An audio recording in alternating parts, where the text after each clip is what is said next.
just a little rundown on what APRA and AMCOS are and what we do.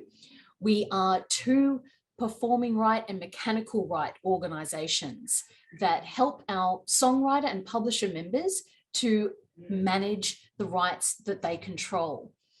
So we are a rights management organization.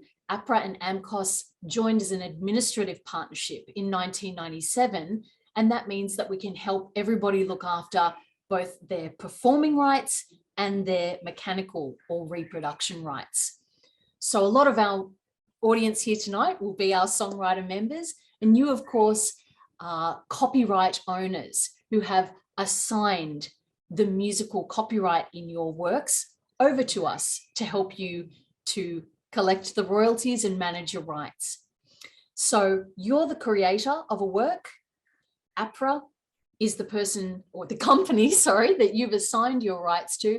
And on the other side of that, we have music users, which could be a person, an event organizer, or even a company, Netflix, Spotify, cafes, restaurants, nightclubs, basically anyone or any organization that wants to make music available to the public. So you've got creators on one end, music users on the other end, APRA AMCOS in the middle. We're basically a conduit. So we're helping you as a creator to be remunerated and have your copyright works not only recognized as copyright works, but to have permission given for the use of those works and the royalties that you're due passed back to you. So under Australian copyright law, you must give permission, and anyone wanting to put on a performance of music has to have your permission as a copyright creator.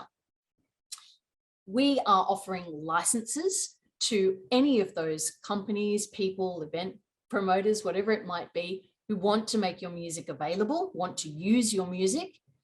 We charge a license fee, and that's in exchange for your permission. We take that fee and we pass it back to you as royalties.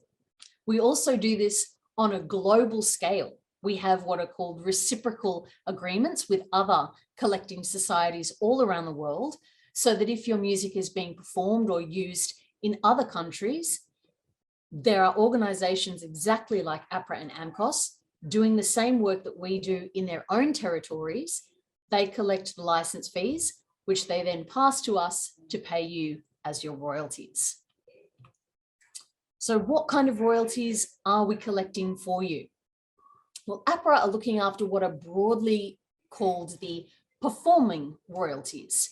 So you're talking about things like live performance. Anytime you play a live gig, you're due royalties for when you perform your own works.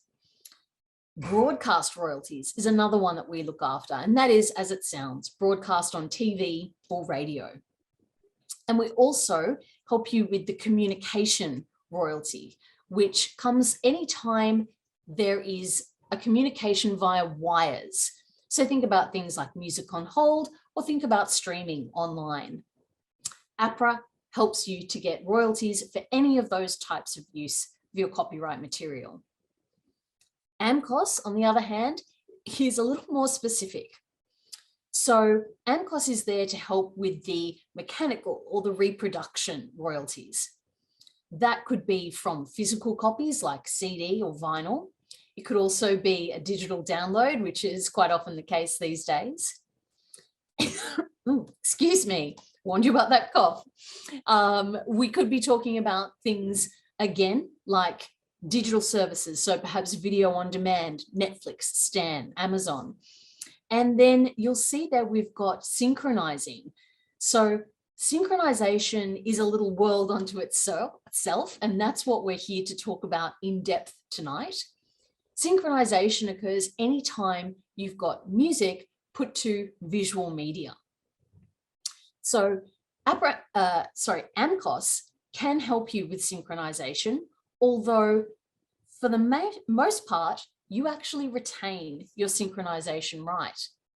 That would mean that if a film or television producer wanted to use your song in something they were creating, they would be able to go to you directly to license that use. Now, as an unpublished AMCOS member, if you wanted us to, we could negotiate that license for you. So that's where you see on the slide there, by member request. We can license it by member request. We also have some blanket licenses that are in place and approved program licenses. This would cover some very specific uses for TV shows that are made here in Australia, what we term in-house productions. So things that would be like Lego Masters or The Block, where they're made here by an Australian network, and the value of music in those shows is quite low. If we started to talk about things like The Voice, the value of music there is very high. And that would require, again, your specific permission. There wouldn't be a blanket license for that. Now, I have been very strictly referring to the composition, the musical work, and composers, because of course, composers are the majority of APRA and AMCOS members. Publishers can be members too, but we're dealing with the people who have the rights in the composition itself. Now, more often than not, that composition is going to be recorded. And the sound recording, or the master of a composition, has its own copyright attached that's separate to the musical work. And consequently, there are separate organizations that will help those who own the copyright in a sound recording to manage the copyright. So in Australia, for the public performance of a sound recording, you would be looking at the PPCA. And in New Zealand, we're looking at Recorded Music NZ. And then for any reproduction or copies of a sound recording, you could be looking at a record label to administer the royalties, or you could be looking at your digital aggregator as well. Now let's get into it. Synchronization. All right. As we've now said, but I'm going to define it again, this is any time you put music to visual media, film, TV, adverts, games, video. Anytime music is going to be combined with that visual media, we're talking about the right of synchronization. It is not exclusively assigned to PROs or MROs, mechanical rights organizations, when you join. We do obtain limited rights. So that was what I was referring to when I talked about the in-house network programming that we can license some use to. There's a limited right that you assign, but otherwise it remains with you or your publisher if you're a published writer. That being the case, it's you or your publisher that is then going to have to give permission for synchronization use. It wouldn't always go through AMCOS.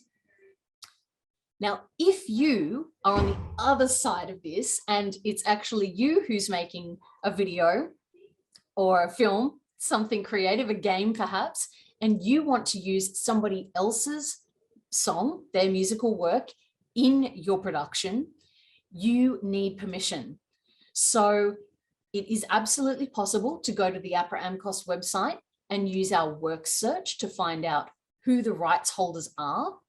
Or you could even try other PROs, like BMI has a work search as well. Even Google can help point you in the right direction. Quite often, most well-known songs will be represented by a publisher. So it's generally speaking going to be a publisher whose permission you would require. Occasionally it is the writer, and if it is an Australian writer, you can get in touch with us and we could help to put you in touch with that writer whose permission you're going to need. Now, when it comes to licensing your own synchronization use, unfortunately, AMCOS is not able to advise on rates or give advice as to the terms that you're going to put in place. We simply don't have any jurisdiction over our license that we're not administering. There are some resources out there for you though. The Australian Guild of Screen Composers, they are a great resource and a place to start if you need help setting rates. They've got a tax and legal pack there on the Music New South Wales website, which we're coming to in the next slide. Music New South Wales have fantastic resources and checklists that are on their website available for free that you can have a look at to make sure you're ticking all the boxes, considering all the right terms and types of use if you go to license your own synchronization. And then beyond that, the Arts Law Centre of Australia actually has templates of contracts that you might like to use. So if you are going to go ahead and do this yourself, and you really don't want to go to a lawyer to have to get them to draw up any agreements for you, there's some templates there that you might find will suit your purpose. The other option you have is if you are an unpublished AMCOS writer, you can come to us and ask us to negotiate a license on your behalf. So it's actually Kip who's with us on the call tonight that does a lot of our negotiation and license agreements. There is a 10% commission that's charged just for synchronization licenses, but we're more than happy to do it for our unpublished members. Now, as promised, this is from the Music New South Wales resources. These are some of the common terms that you might find in a synchronization contract or that you might like to place in your own synchronization contract. So not only things like who you're licensing the work to and who the work actually belongs to, but things like the length of the term of use, where it's going to be used. Is it worldwide? Is it just in Australia? What about the fees, those all important fees? Is there going to be an end date? Will you need to renegotiate this contract should the producers want to keep using your music in a year or 5 years? Lots of different things to consider. And again, if you need some templates, contract templates, Arts Law Centre of Australia. In fact, the Arts Law Centre of Australia have a free advice phone line that you can call, and they actually offer really low-cost legal advice. So I can't recommend highly enough getting in touch with them if you are going to start doing your own contracting.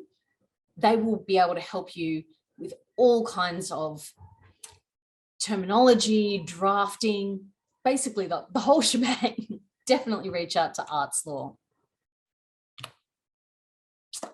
Now, royalties from Sync Media. Obviously, when your music is used, APRA AMCOS is there to help you collect your royalties. That's what we're doing.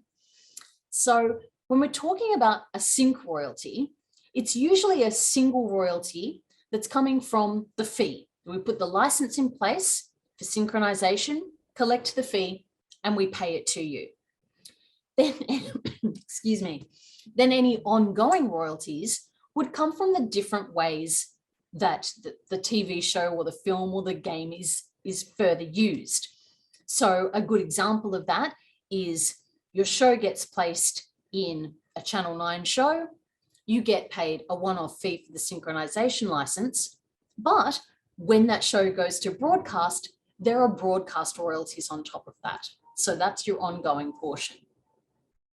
Here in Australia, there's also a cinema royalty. So if you get synchronization in a theatrical release that's a mainstream theatrical release, you could end up with cinema royalties there as well. Not all territories have that one. The USA, for example, does not, but here in Australia we do. And then we get into things like your online. So Netflix and Stan, YouTube and Facebook, there is synchronization royalties from these platforms too. When it comes to music in short films on platforms like YouTube, whilst we may get reporting about music used in videos, a whole short film might not get picked up. It can be a really good use of what we call an unlogged claim. There's a form on our website for unlogged claims. So if you are in a scenario where a film or a series that you've composed music for is being made available pretty much purely through platforms like YouTube or Facebook, get in touch, because we may need to look at that as a very kind of specific claim. to see if there are some royalties there that we can get you for the streams from those. Now, when we're talking about music used on Facebook, Instagram, and TikTok, and YouTube, in fact, but we're talking about more than music videos. So if we're thinking of things like cover songs, you want to perform a cover song and you want to release it via Facebook, TikTok, and YouTube. There is actually a limited license in place that allows you to go ahead and upload the cover song on your personal page. So this is okay. Now, it's possible that, particularly with YouTube, there may be a takedown issued. I should clarify, this is because, as we've said now, there is a rights holder, either the songwriter or their publisher still holds most of the synchronization right. So there is a possibility that they may take exception to the use and remove and ask to have the video removed. But generally speaking, if you're performing a song live, maybe at home in your bedroom or something like that, chances are you're going to be okay. There's a license to cover this. Note that it is just for personal pages though.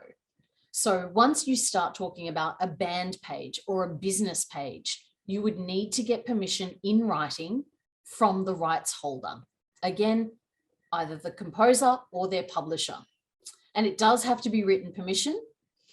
Once you've got that, if publisher's happy to go ahead, writer's happy to go ahead, you pay them the synchronization fee, that's your license, and away you go. Now, here's a topic you may have heard of. It's been coming up in quite a lot of media and press recently over the last couple of years, buyouts, or sometimes called direct licenses. A buyout is basically a contract where a one-off fee is paid to the composer for their composition, the recording of that composition, and it gives the producer all the rights that the composer would normally retain.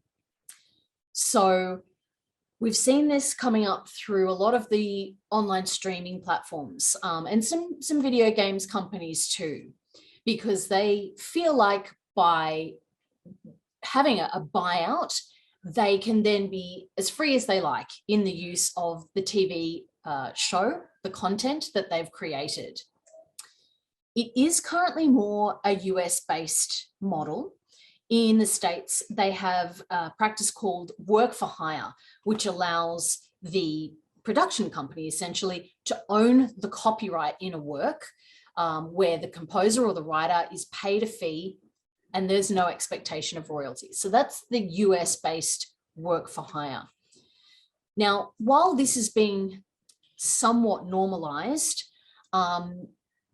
these streaming platforms do officially take the position that they don't require buyouts. So you don't have to agree to this particular term. And in fact, some of the networks have reversed their decision and removed this type of clause from their contracts. SISAC, which is the International Confederation of Societies of Authors and Composers, what a mouthful. We've all got incredible acronyms, don't we? They're actually investigating whether this particular clause can even be applied outside of the USA. So all really good information to know if you are being approached by a company that's looking for this kind of buyout deal. But there's more for you to know as well. So buyouts essentially conflict with your APRA and AMCOS membership, because as an APRA and AMCOS member, APRA members have assigned their performing rights to us, and AMCOS members exclusively license the mechanical right to us. That means that APRA and AMCOS hold those rights. Essentially, it's not with you anymore. So to accept any kind of buyout deal, you would need to know exactly the types of rights that the production company is looking to buy, and you would need to then opt out for any APRA and AMCOS collection of those particular royalties. For example, if for a TV show, you'd be looking at broadcast and communication, just as two, there could be more. A published writer, so if you're signed to any kind of publisher, whether it be a major, like a Sony Music or Warner Chappell, right through to CD Baby Pro, Ditto Music Plus, you would actually not be able to go ahead and enter directly into a buyout deal because your publisher is now a rights holder and they would have to give permission. A buyout can seem perhaps on the surface to be attractive. You know, there's obviously going to be one nice big lump sum. You know you're going to get that much money. And when you're starting out in your career, it would get work added to your resume, get your name, you know, known to industry professionals. But there's certainly a lot to consider because a buyout essentially is not just the rights to this show, but it could incorporate things like soundtracks as well, any kinds of streaming royalties. It could also impact any future technology. Dave Chappelle gives a great example of the fact that when he made the Chappelle Show and signed away any right to his own show, there was no such thing as streaming. So he hadn't even considered that at the time. It didn't exist. Basically, what we're trying to say is always get some legal advice before entering into any kind of deal, but particularly one where you're giving away rights that are yours. The ongoing royalties across countries all around the world, different types of media, both visual and sound recording, excuse me, they could really end up being quite valuable to both you and your family. So definitely one to take pretty seriously. Okay, take a breath. Moving on to something a little less serious, production music. Now, production music is music that's not specifically commissioned for any kind of visual project. So it's not like someone has approached you and said, hey, I have this new short film. Here's the synopsis. Can you compose things that will go with this? And you're working specifically for that project. Production music is something that you've written, usually placed in a library, and it might just suit a certain mood, feeling, tone, and basically could therefore be applied to all kinds of different uses. This makes it a really attractive option to film, TV, game producers for lots of reasons. So first of all, they can go to one place and access all different types of music for exactly what they need, but they've got lots of choice. It's also going to mean a lower fee for them to use that music because it hasn't been specifically written for the project intended. There are, of course, benefits for writers as well. It's a great way to have your music making money for you. And it's a great way to expose your music to a really wide audience. You pop some of your compositions into production music library, it starts getting traction. Could all of a sudden mean you're being played in all kinds of countries, France or South Korea, or who knows. So it's a really good fun thing. Now, many production music libraries will also act as a publisher. That's a really key point to note, I should say, because a publisher, for the work that they do in exploiting your music and getting your music placed in TV shows, games, adverts, they get a cut of your royalties in return for that. It's good to know that if you're signing up with a production music library that does then become your publisher, they will be receiving a cut of royalties in exchange. Just to be aware, always read those terms and conditions. While you're reading those terms and conditions, make sure that you're not signing away, again, any of those rights that you've already assigned, maybe to us, to APRA AMCOS. Make sure there's no conflict with any other agreements. If you've already signed up with one publisher and you go to put your music in a second production music library, you want to make sure that you have the ability to do that, that you haven't in fact signed away those rights already. And then one more little cautionary thing there is not all library music will result in a royalty. So always be aware and make sure that you're not signing up for something, unless you want to, that's royalty free. If there's no royalty to be collected, you've signed up, we can't pay you and we want to pay you. That's what we do. Now, you might have noticed while you've been on the APRA and AMCOS website that we have production music libraries listed. So why is that? We are not a production music supplier. That's not something we do. We don't promote members' work. We don't keep it housed on our website, but we do make production music easier. So we actually represent 22 production music suppliers and we license on their behalf. So they don't have to worry about the licensing side. They can focus on doing what they do best, curating playlists and making sure that they can help clients who come to them to help select music. So because we can offer licenses from 22 publishers, which is millions of tracks, that gives us a really strong position to be in. If you were somebody who was looking for production music, you're making some kind of visual media and you need something in there, but maybe the budget doesn't allow for special commissions, AMCOS makes it easy. So you come to us and apply for a production music client number, which then gives you access to all of those production music libraries. Go to their website, select the music you want, come back to us to take out the license for the correct piece and all the different uses that you might need.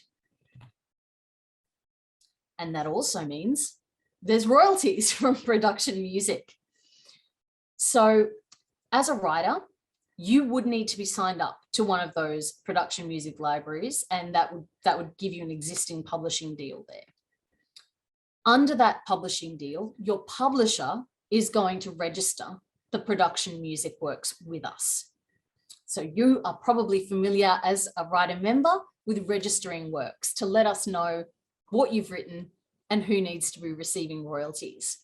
Your publisher is going to take over in this case. They're going to make sure that the works are correctly entered as production music. Royalties can then be paid in one of two ways. So per use is when your work is chosen from the library, we invoice specifically for that placement, and the license fee will be passed to your publisher for payment. The second way can be via that blanket license. So AMCOS already has these agreements with many platforms to allow production music to be used.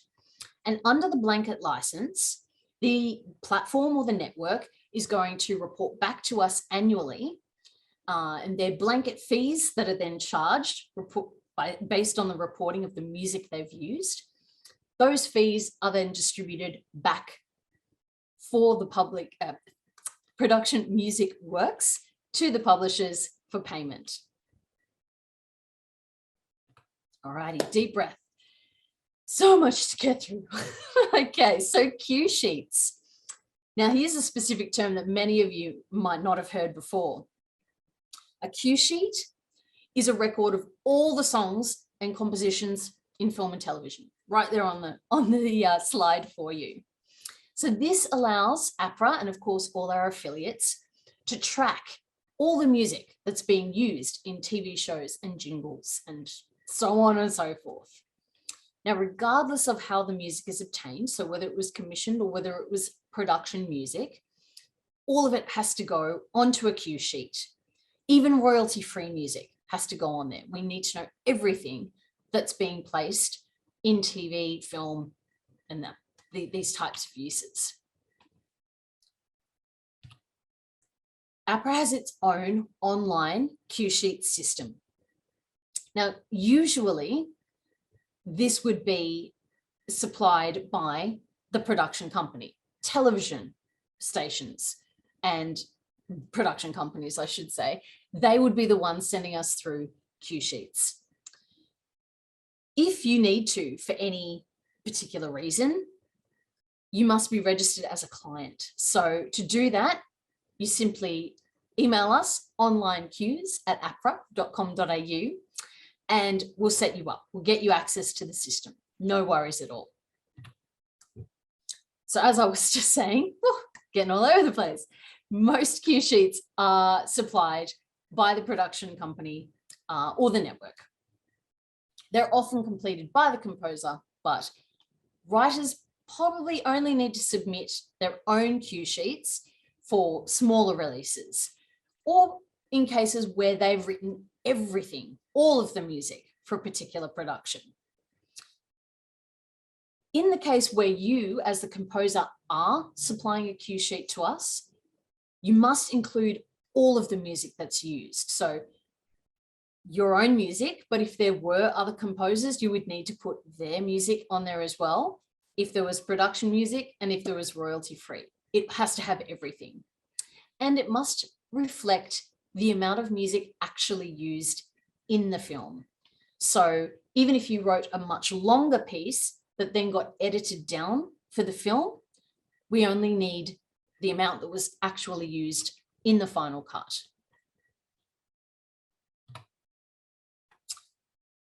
Music used in film and TV is divided up into categories, and the payments are weighted differently based on these categories. So when it comes to registering the works and reporting them on a cue sheet, theme music is going to be music that's solely associated with that TV show, individual program or film, your opening or closing theme. We're not talking about play-ons, playoffs, any little previews or teasers or recaps.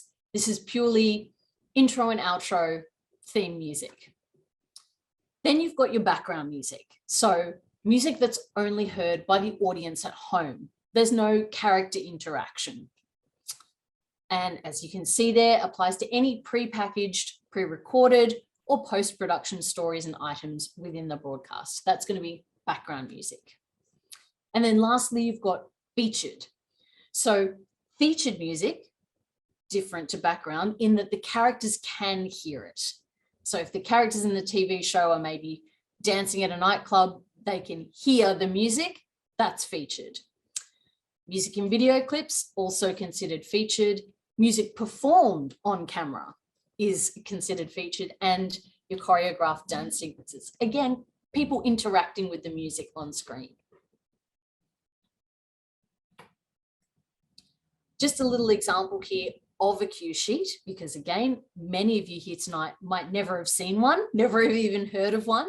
So this is just to give you an example of what would be supplied.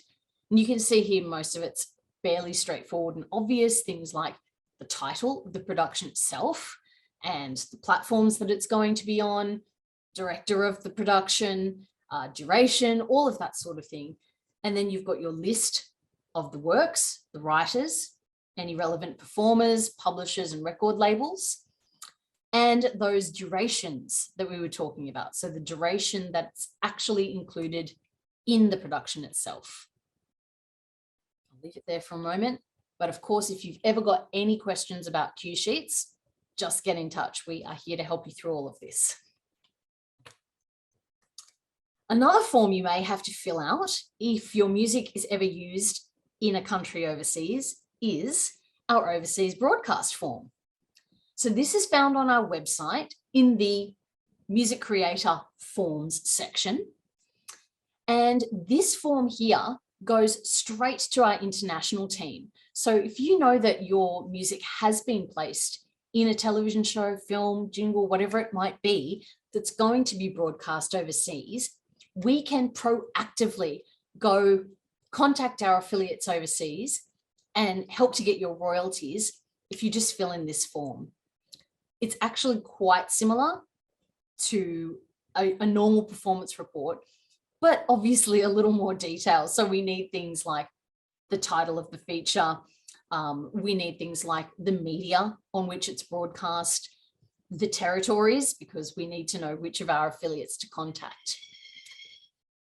It's also really worth noting, as I've put there on the slide, that we are subject to the terms and practices of our affiliate performing right organisations in each territory. So I mentioned earlier that cinema here in Australia can result in a royalty, but in the USA, they don't license that type of use. And so we wouldn't be able to get a royalty over there. That's just one example, but basically we will always try. So if your music is being used overseas, fill in the form. Now, I did mention earlier that if you are a published writer or you're going through a production music library, which is also operating as your publisher, they will register works on your behalf. But of course, if you're doing this all yourself and you're the one that's going to be filling in cue sheets, you're probably also the one that's going to be registering your works. So in addition to the cue sheet, you do need to have sort of an originating registration, if you think of it that way. In your portal, you're going to select regular work as the type, but it's the way that you title things that will be key. So if it's a theme, and as we discussed, that's your opening and closing themes, you simply put theme in brackets. If it's your background music, so not where the characters are interacting, it's more your incidental music, put background in brackets. And then, and that will allow our works registration team to have a closer look. As soon as they see theme, background, they're going to check into that registration a little more closely and see whether or not it's meant to be production music, background music, theme music for screen. Excuse me one moment. Sorry. Oh, okay, so you would only need to create secondary registrations, or third or fourth, if you had co-writers on different parts of the score. In that case, you can again add title of production and background, but you're going to add your co-writers to that as well. So in that, if there's ever extra writers, just like with a regular work, then we need an additional registration. Another point to note is that the simpler you can keep the title, the better all round, because it will mean, particularly in territories overseas where English may not translate as easily, that matching is much more effective and simple. Now, soundtracks, I only really talked about this in terms of the buyouts because you might buy yourself out of soundtrack royalties. But if you are getting your score released on a soundtrack, then you would need to do some registration of the cues that appear on the soundtrack exactly as they're listed on the album.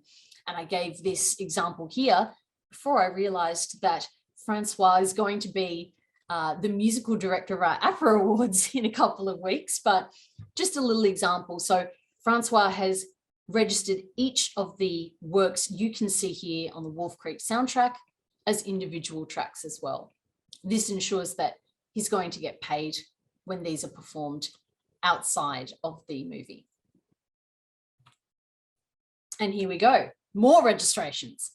Now, if you're registering works for jingles, you'll find that you can select jingle as a registration type. That seems fairly straightforward. Jingle registrations have a little more detail to them. Things like the product that's going to be advertised and the specific campaign for that product. You also have to attach audio to any of your jingle registrations.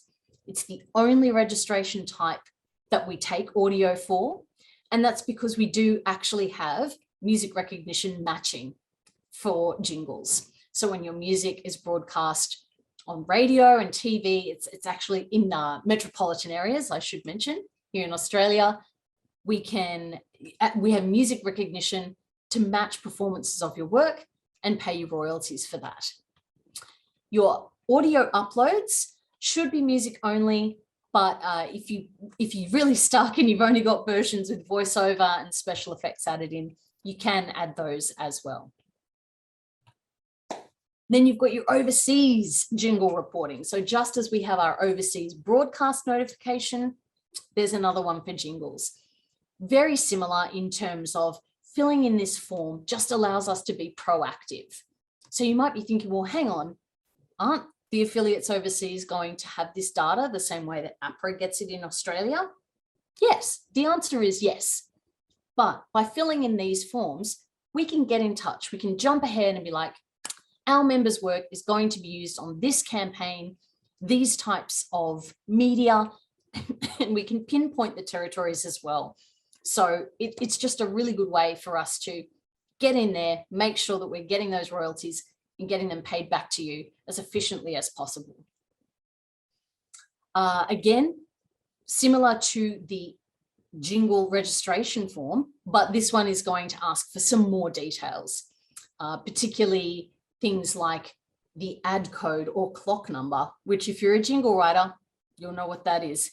All of the information that's requested here should be available from the agency that got you the placement. Basically, if you don't already have this information, there is a way for us to be able to work together to get you the information that's needed. Our affiliates overseas do need a lot of detail to be able to dig into their records and find the correct matches to pay you royalties. So we'll work with you to get what you need, but there's definitely going to be a way to fill out all of these fields, promise. And that kind of brings us to, if you need us, contact us. So we have myriad ways that you can get in touch. We of course have live chat on our website. We have phone numbers, but anytime, day or night, send us an email. If you've got general questions about APRA AMCOS membership, write it at APRA or NZ@APRA. If you've got specific questions about synchronization licensing, particularly if someone wants to license your work, or anything about that, media licensing is the way to go. And then production music, last one there. If you've got questions about maybe wanting to use somebody's music, get in touch with production music libraries. Those the team in production music are there for you.